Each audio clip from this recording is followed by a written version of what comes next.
Assalamualaikum warahmatullahi wabarakatuh. Alhamdulillahirabbil alamin. Assalatu wassalamu ala asyrafil anbiya'i wal mursalin wa ala alihi wa ashabihi wa man tabi'ahum bi ihsanin ila yaumiddin. Amma ba'd. Bagaimana kabarnya teman-teman semua yang dirahmati Allah Subhanahu wa taala? Insyaallah hari ini Paman akan mengisahkan tentang kisah bayi yang bisa berbicara.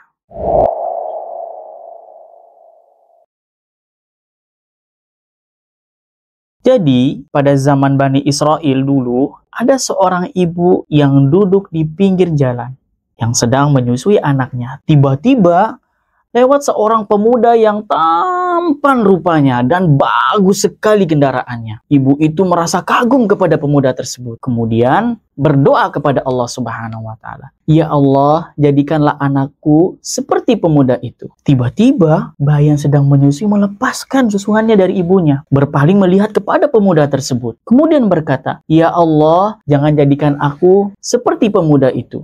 Kemudian, si bayi pun kembali menyusu kepada ibunya. Tidak berselang lama, lewatlah sekelompok orang sedang menyeret budak perempuan sambil dipukul dan berteriak, "Kamu pencuri! Kamu pencuri!" Maka, si ibu bayi pun berdoa kepada Allah Subhanahu wa taala ketika melihat kejadian seperti itu dan berkata, "Ya Allah, jangan jadikan anakku seperti perempuan itu." Maka, tiba-tiba si bayi pun melepaskan kembali susuannya dari ibunya dan berpaling melihat kepada perempuan itu dan berkata, "Ya Allah, jadikanlah aku seperti perempuan itu." Ibunya terheran dan berkata, "Kenapa?" Dengan izin Allah Subhanahu wa taala, bayi itu menjawab, "Sesungguhnya pemuda tadi yang tampan rupawan dan bagus kendaraannya, dia adalah pemuda yang sombong. Adapun budak perempuan yang dipukul, dituduh mencuri tadi, dia adalah perempuan yang baik dan berkata jujur.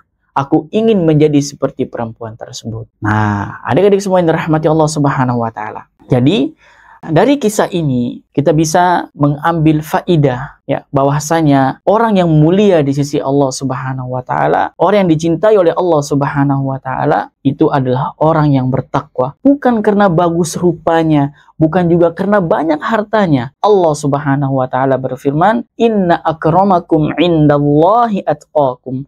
Sesungguhnya orang yang paling mulia di sisi Allah Subhanahu wa taala adalah orang yang bertakwa di antara kalian.